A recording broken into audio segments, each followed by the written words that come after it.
मोय पीठ दिखाई जा तू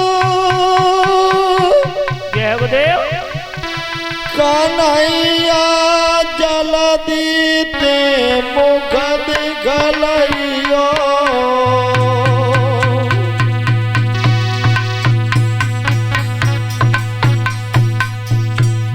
रो करके कहने लगी, हे श्याम सुंदर,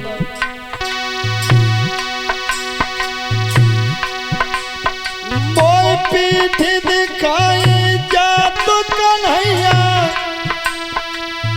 जल्दी मुख दिखलइयो रे।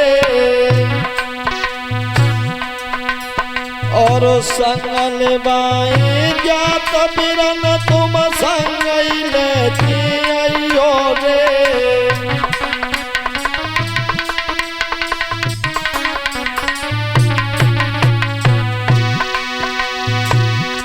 कहने लगी है भैया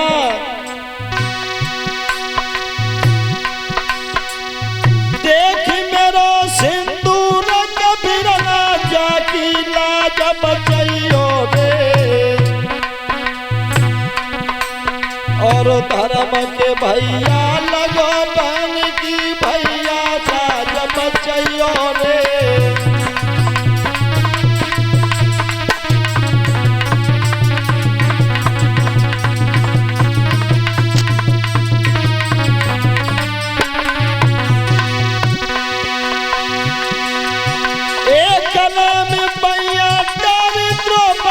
छूट गई निरकारी रे। और सुने द्रौपदी को रुदन बादना छूट श्याम से सकारी रे।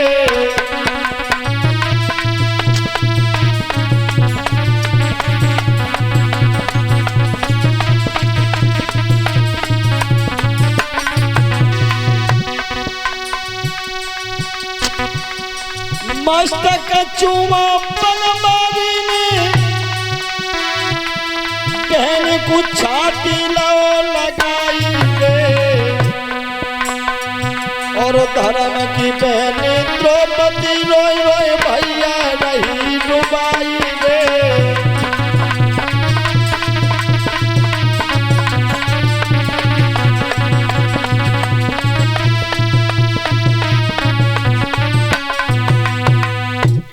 भगवान कन्हैया कहने लगे, बहन चिंता ना करो, मैं अर्जुन को अपने साथ ले जा रहा हूं तो अपने साथ ही लौटा करके जरूर लाऊंगा। बहनों भाइयों गए हैं, जाकर के अर्जुन ने अश्वत्थामा को पकड़ लिया और ब्राह्मण पुत्र अश्वत्थामा को रस्सी से बांध लिया और बांध करके घसीटते हुए द्रौपदी के सामने ला करके खड़ा कर दिया। अर्जुन कहने लगे, हे देवी, ये वही पापी है जिसने तुम्हारे सोते हुए 5 बेटों को मौत के मुंह में ढकेला है। बताओ इस नीच को क्या सजा दी जाए। अगर तुम कहो तो जिंदा जा जमीन में गाड़ दे।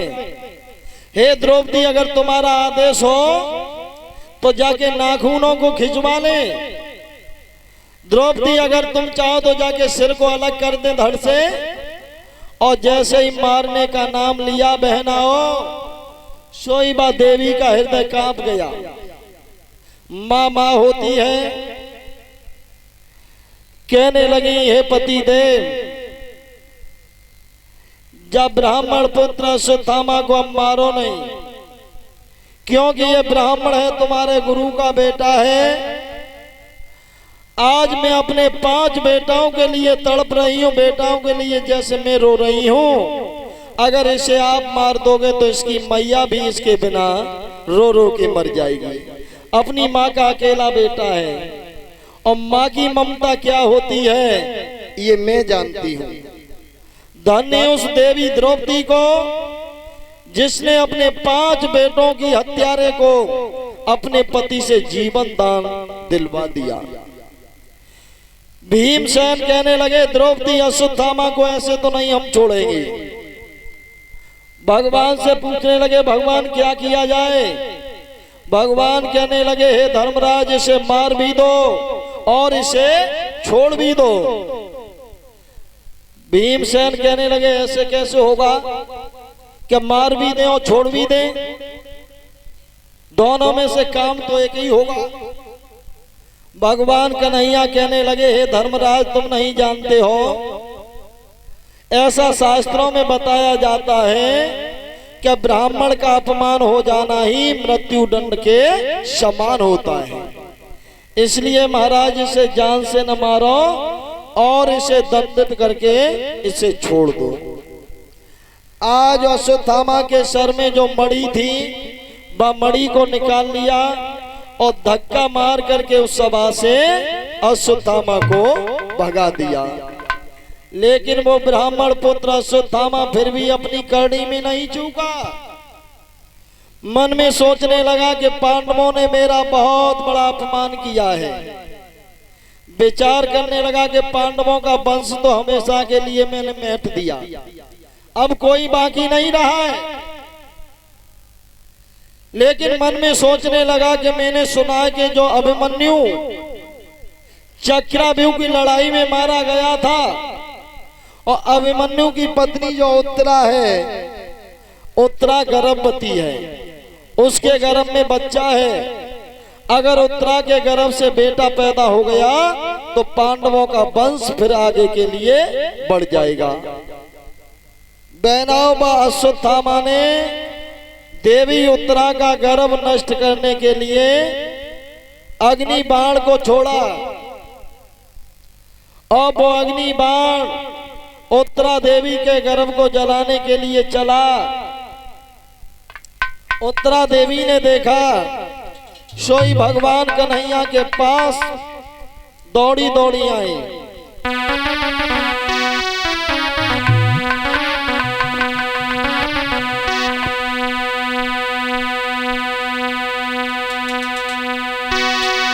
उस ब्राह्मण बाण की विषम ज्वाल भीतर ही गर्भ जलाने लगी।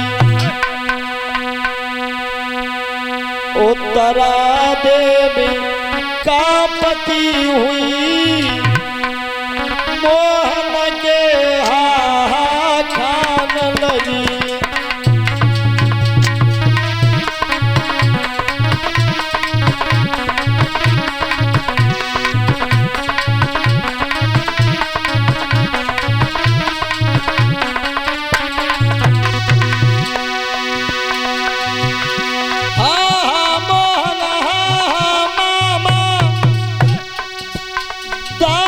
पर आज दया कीजिए, मेरे जीवन को हर लीजिए, मेरे लला के प्राण बचा लीजिए।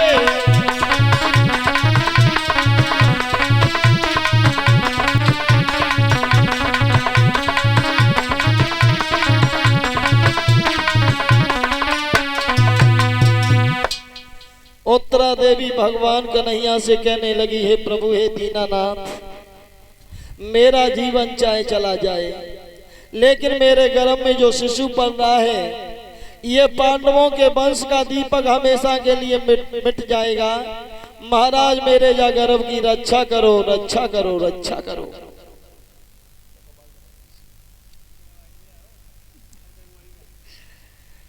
भगवान एक रूप से उत्तरा देवी के गर्भ में प्रवेश हुए और अपना सूक्ष्म रूप बना करके बाद जो अग्नि बाण था वह गर्भ की रक्षा करते हैं। और भगवान कन्हैया एक रूप से वह देवी के सामने खड़े हैं और बेटी को आश्वासन देते हैं, हे उत्तरा देवी, बेटी कोई कष्ट तो नहीं हो रहा है, कोई दर्द तो नहीं हो रहा है, कोई पीड़ा तो नहीं हो रही है। उत्तरा देवी कहने लगी, मामा तुम्हारे होते हुए मुझे कोई पीड़ा नहीं व्यापेगी। श्री सूत जी महाराज समझाते हैं, सौनकादिक ऋषियों, भगवान कन्हैया ने उत्तरा देवी के गर्भ की रक्षा की। उसके बाद पांडव भारत के राजा बने। जब राजा बने तो भगवान कन्हैया कहने लगे, हे पांडवों, अब तुम भारत के हस्तिनापुर के राजा बने हो, तो राजा के नेम क्या होते हैं? जो बाबा भीष्म बाणों की सैया पर लेटे हुए हैं, बाबा भीष्म के पास में चलते हैं। आज भक्तों पांडवों को बाबा भीष्म के पास भगवान कन्हैया ले जाते हैं। और देखिए बाबा भीष्म बाणों की सैया पर तो सो रहे हैं, लेकिन अपने जीवन में करनी को याद करके बाबा बाणों की सैया पर सिसक सिसक के रो भी रहे।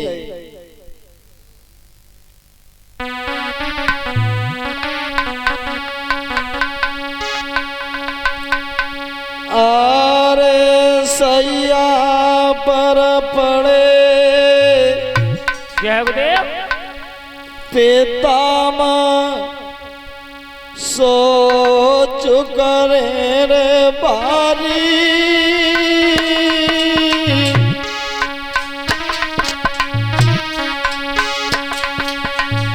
बाबा भीष्म बाणों की सैया पर अपने जीवन में किए हुए पर पछता रहे हैं। आंखों से अश्रुओं की धारा बह रही है, रो रहे हैं। ओम शंकर। आरे सरसैया पर पड़े पितामह सोच करे रे बारी। मैंने पक्षपात कर दई बुद्धि मेरी ईश्वर ने मारी। मैंने पक्षपात कर दई बुद्धि मेरी ईश्वर ने मारी। मैंने पक्षपात कर दई बुद्धि मेरी ईश्वर ने मारी। बाबा भीष्म सोच रहे हैं, अरे हमारे दोनों ही नाती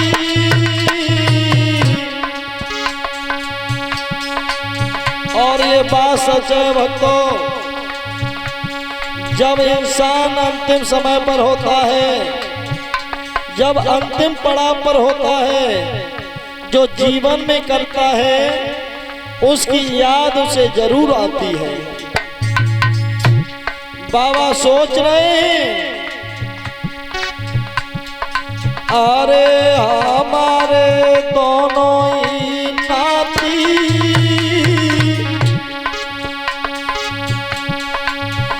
मैं एक तरफा हुई गो करी मैंने करी छाती।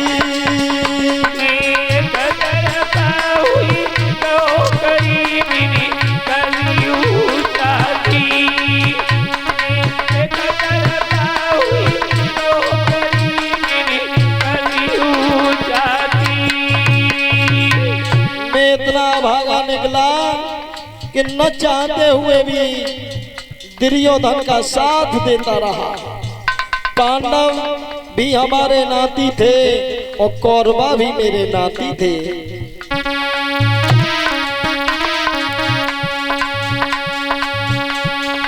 अरे आज मेरो अरे पांडवा का सोचत होंगे।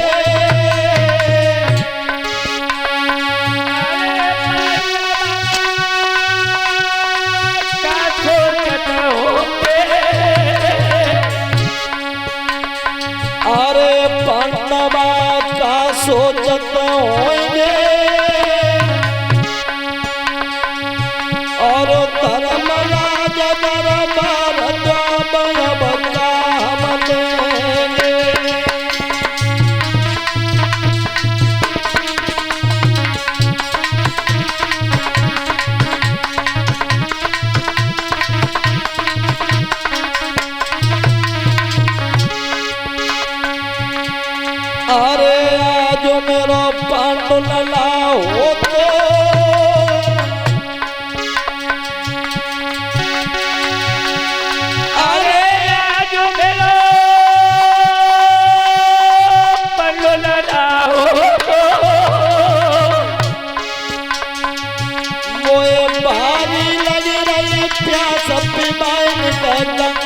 जल दे तो कोई भारी लगी रही प्यास पिलाए मोहे गंगा जल दे तो कोई भारी लगी रही प्यास पिलाए मोहे गंगा जल दे तो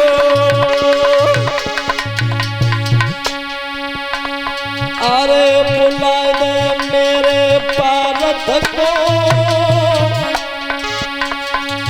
मोए तकिया दे लगाई दिखाई दे मोए महाभारत को तकिया दिए लगाई दिखाई दे मोए महाभारत को तकिया दिए लगाई दिखाई दे मोए महाभारत को अरे नैन ते नीरज ढरका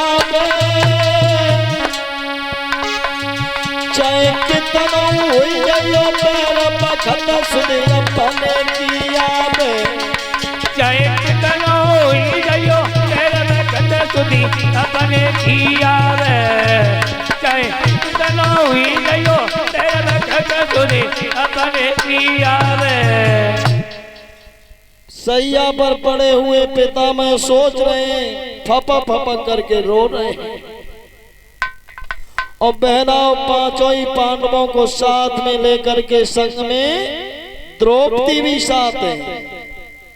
बाबा भीष्म के पास में आए। बाबा भीष्म ने भगवान को आते हुए देखा, मन ही मन में प्रणाम किया, ये गोविंद आज मेरा जीवन धन्य हो गया कि मरते समय हमें तुम्हारा दर्शन हो रहा।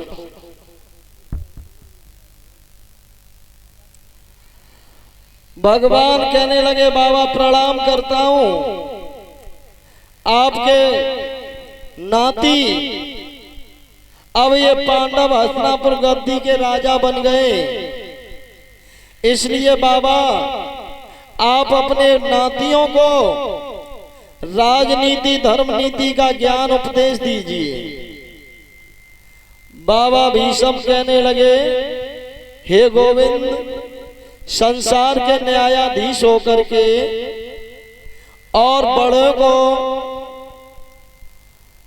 आप किस तरह से शिष्टाचार होता है ये आपसे कोई जाने, भला आप क्या नहीं जानते हो। तो इस बात से एक बात जरूर साबित होती है कि हम चाहे कितने बड़े बुद्धिमान हो जाएं, कितने भी धनवान हो जाएं, लेकिन हमें अपने जीवन में बुजुर्गों की सलाह जरूर लेनी चाहिए। इस कथा से हमें ये ज्ञात होता है कि हमें अपने से बड़ों का सम्मान करना चाहिए और उनकी आज्ञा लेकर के ही काम करना चाहिए। बाबा भीष्म पांडवों को उपदेश देने लगे और कहने लगे, हे धर्मराज, आप भारत के राजा बने हो, बहुत सुंदर। राजा का पहला धर्म यह होता है कि मेहनत करके धन कमाना चाहिए और जो भी कमाता है उसका 10वां अंश दान में धर्म में लगाना चाहिए। इसलिए भाई बहनों, अपने जीवन में ध्यान रखना कि जो भी हम मेहनत करके कमाई करते हैं उसका 10वां अंश हमें दान में धर्म में जरूर लगाना चाहिए।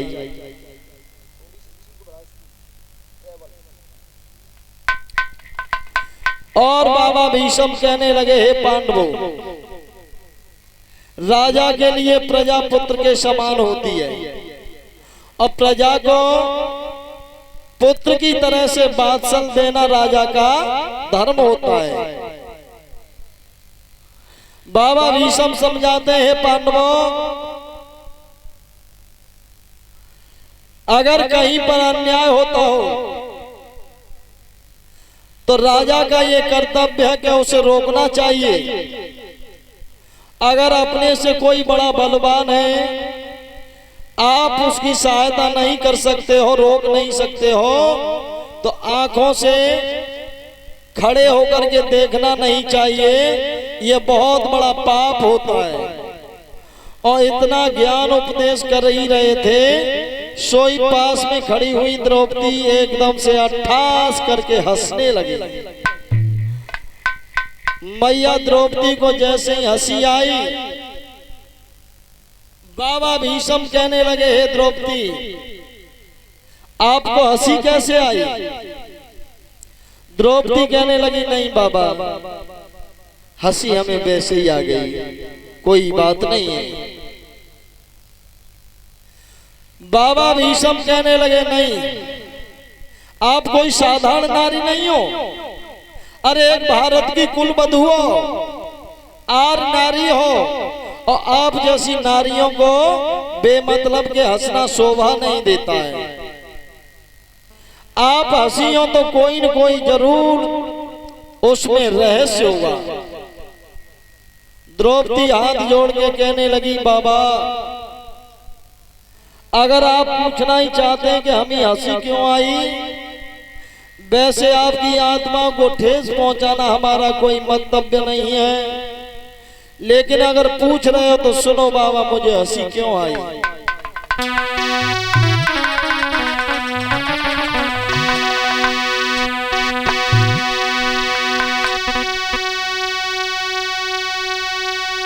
मेरे पकड़ दुशासन के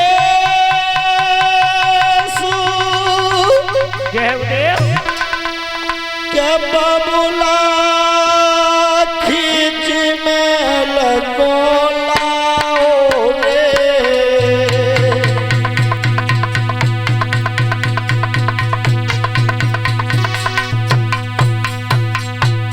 बाबा, बात इनकी याद करो।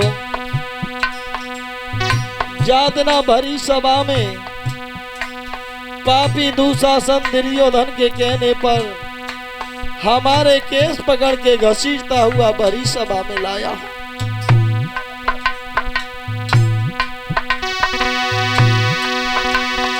मेरे पकड़ दुशासन के बबुला खींच सभा में लाओ रे। और गांधार में मेरी सासु खड़ी, जा बहू मुनाई बचाओ रे।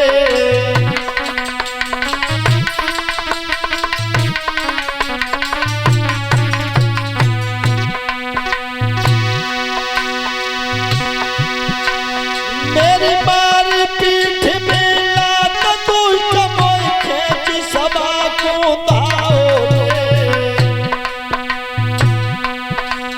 और दुर्योधन की सभा लगी थी, खेच सभा में आओ रे।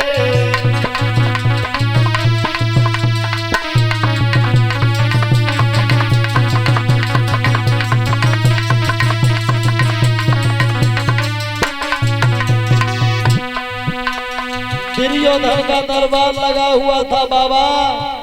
वो पापी दुशासन मेरे केसों को पकड़ के घसीटता हुआ बस सभा में लाया।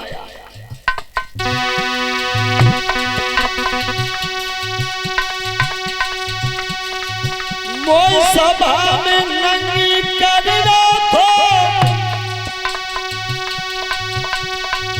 मैंने तुम्हें से ध्यान लगाओ रे। तुम तो सभा में आगे बैठे बबुला शीश नभाओ रे।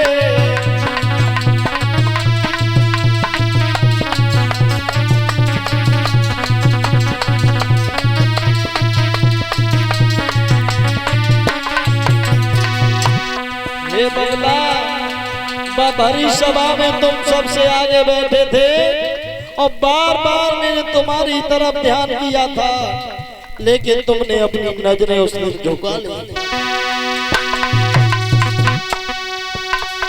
पांचों पति मौन हुए गए और तुम्हारे शीशु नभाओगे। दुशासन पकड़े केस के बबुला दुर्योधन नगनी चलबाओगे।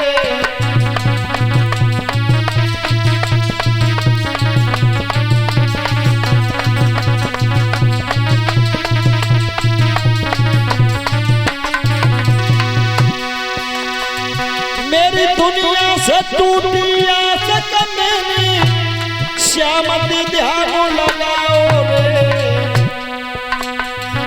और वही मुरलिया बाल श्याम जा बहन को धर्म बचाओ रे।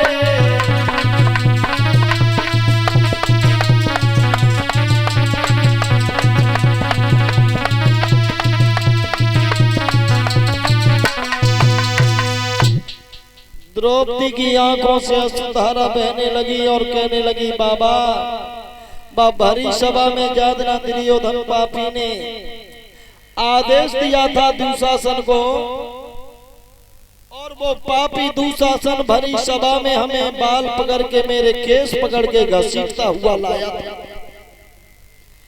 मैंने बार बार तुम्हारे से कहा था कि बाबा रोको, अगर आप नहीं रोकोगे तो तुम्हारी आंखों के सामने आपकी पुत्र वधू की लाज लुट जाएगी। लेकिन बाबा वादना भरी सभा में चुपचाप जब पाप को देखते रहे नजरों को झुका लिया। अगर भैया या कन्हैया की न कृपा होती तो मेरी लाज भरी सभा में लुट गई होती। बाबा तब आपका ये धर्म कहाँ था? न तो आप सभा में से उठ के कहीं गए थे और न ही आपने रोकने का प्रयास किया था। जो आज धर्म की बात हमारे पतियों से कह रहे हैं, लेकिन बाबा उस दिन आपने दोनों में से एक भी कर्म नहीं किया था। सोई बहनाओं, बाबा भीष्म की आंखों में आंसू आ गए और सिरसकियां भर भर के रोने लगे। कहने लगे, हे बेटी, दुर्योधन का मैंने अन्न खाया था और जो बाकी दूषित अन्न से जो मेरे अंदर खून था, उस दिन बुद्धि मेरी ठिकाने पर नहीं थी।